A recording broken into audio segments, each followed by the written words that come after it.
नमस्कार दोस्तों, welcome back to your own channel wealth saga. दुनिया के नंबर 1 रईस आदमी मिस्टर जेफ बेजोस और इंडिया के नंबर 1 रईस मिस्टर मुकेश अंबानी दोनों लोग आमने सामने आ गए हैं with respect to Reliance Future deal versus Amazon. अब दोस्तों पूरी की पूरी न्यूज़ की एनालिसिस होगी, ये भी पता चलेगा अगर रिलायंस क्रैश होता है तो किस प्राइस पे हमें जीटीटी ऑर्डर लगा करके उठाना है, क्या रिलायंस का स्टॉक क्रैश करेगा भी कि नहीं करेगा, उसके बारे में जानकारी लेंगे। पूरी न्यूज़, पूरा क्या माजरा है उसको समझेंगे। वो सब तभी पता चल पाएगा जब आप चैनल को सब्सक्राइब करके बेल आइकन को प्रेस करेंगे, क्योंकि अगर आप इस प्रकार के इंपॉर्टेंट अपडेट्स चाहते हैं you can not afford to miss important notifications. So without wasting any further time let's begin.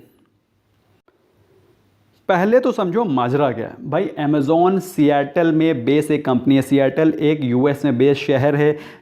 Reliance से पहले फ्यूचर ग्रुप में अमेजॉन ने अपना स्टेक डाला था। कैसे डाला था वो भी समझेंगे, किस कंपनी में, दैट इज फ्यूचर कूपन्स में उसने स्टेक लिया था, क्या लिया था, कैसे लिया था, पूरी चीज़ समझेंगे। वीडियो के साथ बने रहो।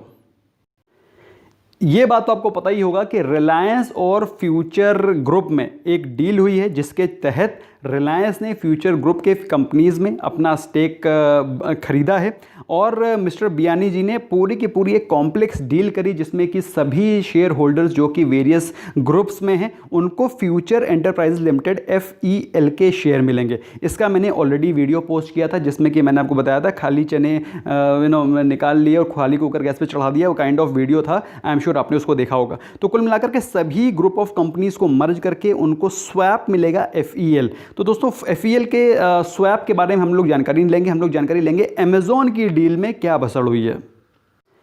अमेजॉन का फ्यूचर रिटेल में 5% स्टेक है, नंबर 1। और आपको ये भी मालूम होना चाहिए फ्यूचर रिटेल क्या करता है काम, बिग बाजार और इजी डे नाम के स्टोर्स चलाता है जो कि इंडिया में बहुत फेमस है। इसके अलावा अमेजॉन ने 49% का स्टेक बाय किया था in future coupons for 1500 crore की डील में इन 2019। और जो as per deal between 3 to 10 years सबसे पहला राइट बनता है अमेजॉन का टू बाय कंप्लीट स्टेक और टू इंक्रीज द स्टेक। सबसे पहला राइट बनता है अमेजॉन का on future group limited company, specially future retail. और ये खरीदने का हक सिर्फ ऐसा नहीं है कि तुरंत खरीदना है, ये हक बनता है बिटवीन 3 to 10 ईयर्स, 3 साल के बाद और 10 साल से पहले। इसमें पूरा का पूरा स्टेक वो खरीद सकते हैं, चाहे तो धीरे धीरे खरीदें, चाहे पार्ट्स में खरीदें, चाहे एक साथ खरीदें। ये समय की अवधि है जिसमें कि सबसे पहला राइट बनता है अमेजॉन का। ऐसा उसने कागजी कार्रवाई में लिख करके रखा है। दोस्तों जब भी कोई हम लोग डॉक्यूमेंट साइन करते हैं ना, उसमें लिखा होता है टर्म्स एंड कंडीशन। आप लोग भी कभी पढ़ते नहीं हो, टर्म्स एंड कंडीशंस को हमेशा अच्छे से पढ़ना चाहिए। हमें लग रहा है बियानी जी के जो CS वगैरह हैं वो शायद मार खा गए। आपको याद होना चाहिए पिछले साल फरवरी के समय एक रूल्स रेगुलेशन आए थे जिसमें कि FDI इंडिया में रिटेल में FDI को बढ़ाने के नॉर्म्स आए थे, जिसके तहत अमेजॉन ने फ्यूचर ग्रुप में अपने स्टेक को बढ़ाया था। तो दोस्तों ये एक बहुत ही स्ट्रैटेजिक पार्टनरशिप थी जो कि अमेजॉन ने देख करके ली थी, लेकिन उसमें अभी बियानी जी थोड़ा सा फंस चुके हैं और इसके अगेंस्ट लीगल नोटिस आया है अमेजॉन की तरफ से, और उसमें रिलायंस को भी बाकायदा नाम लिया गया है कि अगेंस्ट रिलायंस। तो ये कुल मिलाकर के अभी Reliance versus Amazon versus future retail तीनों लोग इसमें इन्वॉल्व हो गए हैं। अब ये बात तो आपको पता ही है कि there are number of groups of Future Group के काफ़ी सारे कंपनीज़ हैं जिसमें कि फ्यूचर रिटेल भी है, फ्यूचर एंटरप्राइजेज भी है। सबको मर्ज करके एक स्लम्प सेल के थ्रू रिलायंस ने अराउंड 25,000 करोड़ का इन्वेस्टमेंट किया था। और उसके चलते जितने भी जो ग्रुप कंपनीज़ है, फ्यूचर ग्रुप कंपनीज़ है, उनको स्वैप करके सभी को फ्यूचर एंटरप्राइजेज लिमिटेड के स्वैप करके शेयर्स मिलने हैं। उसके बारे में already I have made the video, you can have a look at that. तो कुल मिलाकर के अमेजॉन ने लीगल नोटिस भेज दिया है फ्यूचर कूपन्स को जिसमें कि 49% का स्टेक है अमेजॉन का, और उसने बोला है कि without permission of Amazon it can not sell any single share. कोई भी शेयर रिलायंस को नहीं बेचा जा सकता बिना परमिशन की अमेजॉन के। तो दोस्तों ये एक सबसे बड़ा कॉम्प्लिकेशन आ गया, लीगल कॉम्प्लिकेशन आ गया है इस डील में। इसके चलते रिलायंस को भी झटका लग सकता है। अब ये केस गया कहाँ है? केस गया है सिंगापुर इंटरनेशनल आर्बिट्रेशन सेंटर। अब आपको लग रहा होगा सिंगापुर से क्या लेने देना है, तो दोस्तों ये एक इंटरनेशनल डिस्प्यूट्स को सेटल करने वाली ऑर्गेनाइजेशन है, जिसका काम ही यही है कि इंटरनेशनल जो भी डील्स होती हैं, डिस्प्यूट्स होते हैं, उनको सेटल करने के लिए सिंगापुर इंटरनेशनल आर्बिट्रेशन सेंटर खोला गया है। अब क्वेश्चन ये उठता है कि इसमें अमेज़ॉन का कहना क्या है? अमेज़ॉन का कहना ये है कि मुझे 3 से लेकर के 10 साल तक का समय दिया गया था। दैट इज़ ये शुरू कब से होगा? ओनली आफ्टर नवंबर 2022 अमेज़ॉन को पहला स्टेप लेना था खरीदारी का, स्टेक बढ़ाने का, अभी नवंबर 2022 ऑनवर्ड्स। सो नवंबर 2022 से 3 साल कंप्लीट होते हैं, लेकिन 3 साल से पहले ही बियानी जी ने ज़बरदस्ती जल्दबाजी में उसका रीज़न क्या है? क्योंकि उनके ऊपर करीब 13,000 करोड़ रुपए का हैवी डेट है। अगर इसको जल्दी से जल्दी रिजॉल्व नहीं करते हैं तो उनकी कंपनी बिल्कुल बैठ जाएगी, दिवालिया हो जाएगा। तो दोस्तों उसको बचाने के लिए उन्होंने ये गुड फेथ में डिसीजन लिया, लेकिन मेरे हिसाब से I think he forgot to read between the lines, और उसके चलते उनको at least he should have taken some consent. I am sure उनके पास पढ़े लिखे CS होंगे जिन्होंने कुछ ना कुछ सोचा होगा, लेकिन I don't know how come Amazon was not aware, और Amazon caught them red handed तो नहीं बोलूँगा, मैं कॉट देम सरप्राइज्ड। तो कुल मिलाकर के इस पूरी की पूरी डील में एक पेंच फंस गया है, जो कि आपको पता होना चाहिए, और मैंने आसान तरीके से आपको समझाने की कोशिश करी है कि इसमें क्या हुआ है। आई एम श्योर आपको कुछ चीज़ें समझ में आई होंगी। अभी हम लोग समझते हैं स्टॉक स्पेसिफिक क्या चल रहा है, टेक्निकली क्या चल रहा है।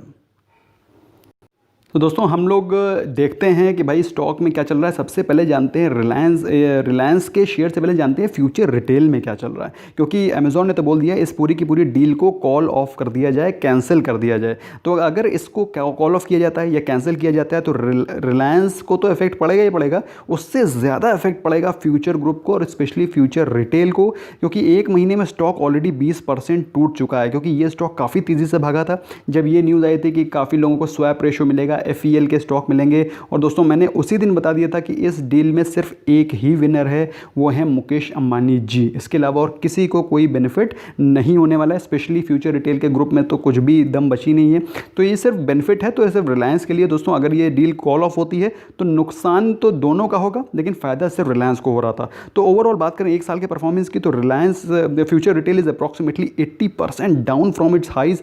400 रुपये का स्टॉक था और आप देख सकते हैं उसके बाद उसने रिकवरी कुछ भी नहीं दिखाई है और बहुत बुरी तरह से वीक चल रहा है। 3 साल में दोस्तों 643 रुपीज़ का stock presently is running at such a poor rates. देख सकते हैं 85% का मार्केट कैप इरोड हो चुका है, बहुत बुरी तरह से इस समय स्टॉक फंसा हुआ है। टेक्निकली चार्ट पे देखें तो आप देखेंगे स्टॉक में ट्रेडिंग होती नहीं है, lower circuit upper circuit, lower upper circuit, lower circuit, lower lower lower lower. उसका देख सकते हैं इसकी जो चार्ट पैटर्न है इतना बुरा, इतना वीक है, you can't even think about buying such kind of stocks जिसमें कि कोई ट्रेडिंग ही नहीं होती है। दे आर इधर इन अपर सर्किट और लोअर सर्किट। तो इससे तो बिल्कुल दूर रहने में ही फ़ायदा है। अगर आप इसमें बना करके पोजीशन रखे हुए हैं, जल्दी से जल्दी इससे एग्जिट करके अपने पैसों को अपने हाथ में करें।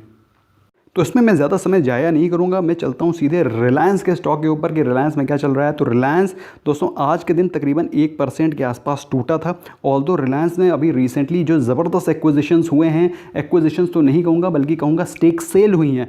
तो रिलायंस में जो ज़बरदस्त स्टेक सेल हुई हैं उसके चलते रिलायंस के पास Reliance is so much is so much cash heavy now कि it is net debt free. मतलब उसके बाद इतना कैश हो गया है कि आज के दिन वो डेट फ्री कंपनी हो चुकी है। लेकिन उतना कैश हो गया है इसका मतलब ये नहीं है कि वो सारा का सारा कैश लेकर के अपने डेट को रीपे कर देगी। It has been collected by the company to fuel the growth, है ना, कंपनी की ग्रोथ के लिए, ना कि डेट को ख़त्म करने के लिए। But overall Reliance is now net debt free. इसके चलते रिलायंस की मार्केट कैप करीब 15 लाख करोड़ के मार्केट कैप के आसपास हो गई है। इंडिया की दिग्गज नंबर 1 कंपनी है। बात करें एक महीने की परफॉर्मेंस की, तो एक महीने में स्टॉक करीब 6% के आसपास ऊपर जा चुका है। अगर बात करें एक साल के परफॉर्मेंस की, around 71% stock is up in 1 year only. अगर बात करें 3 साल के परफॉर्मेंस की, तो मल्टी बैगर रिटर्न्स 830 रुपए का स्टॉक था 3 साल पहले, और जो इस समय चल रहा है 167% के पॉजिटिव रिटर्न्स, मतलब 1 लाख को बनाया है 2,67,000 रुपये, 2,67,000 rupees made out of just 1 lakh investment. Sector ने दिए हैं 42% के रिटर्न्स और सेंसेक्स ने दिए हैं मात्र 26% के रिटर्न्स इन 3 ईयर्स। तो कहाँ 26, कहाँ 42 और कहाँ 167, इसको कहते हैं बम्पर रिटर्न्स। तो अभी स्टॉक में क्या करना है, स्टॉक में अगर बाई चांस करेक्शन आता है, जो कि आप देखेंगे रिलायंस जनरली अपने 20 डे एक्सपोनेंशियल मूविंग एवरेज के सपोर्ट पे चलता है। तो आप देख सकते हैं ये जो पर्पल वाली लाइन है ये आपको दिखा रही है 20 day exponential moving average. This red line is showing you 50 day exponential moving average, green line is showing you 100 and blue line is showing you 200 day exponential moving average. तो Reliance generally अपने 20 day exponential moving average के support को लेकर के trade करता है। Okay तो अभी फिलहाल वो अपने 20 डे एक्सपोनेंशियल मूविंग एवरेज के सपोर्ट पर ही चल रहा है, it has not gone below that. तो दोस्तों अगर बाई चांस उसने अपने इस प्राइस लेवल को दैट इज़ करीब 2200 ये लेवल को तोड़ा तो सीधे वो 2100-2150 के लेवल पे आ सकता है। तो मेरे हिसाब से अगर आपको रिलायंस में बाइंग करनी है, if you are a desperate buyer, then you must put your GTT order at 2150 levels. तो यहाँ पर मुझे लगता है 2150 लेवल पे आपको डेफिनेटली रिलायंस मिल सकता है इन टाइम्स टू कम।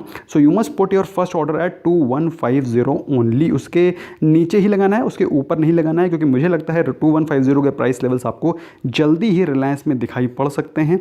रही बात RSI की, तो RSI भी थोड़ा सा वीक हो चला है, वॉल्यूम भी कम हो गए हैं as compare to earlier volumes भी थोड़े से कम हो गए हैं। तो मेरे हिसाब से थोड़ा सा इससे अगर बाइंग करनी है थोड़ा लोअर लेवल पर बाइंग करेंगे तो आपका रिस्क रिवॉर्ड रेशियो आपके फेवर में रहेगा।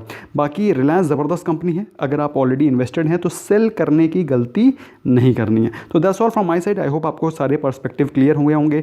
फंडामेंटल, न्यूज़ वाइज, टेक्निकल सारी की सारी मैंने छोटे से वीडियो में कवर करने की कोशिश करी है। अगर आपको वीडियो पसंद आया है इसको लाइक कर सकते हैं, शेयर कर सकते हैं फ्रेंड्स को जो कि कन्फ्यूज हैं इस डील को लेकर के। I hope you got better perspective. Thank you so much for giving your precious time. Bye bye for now.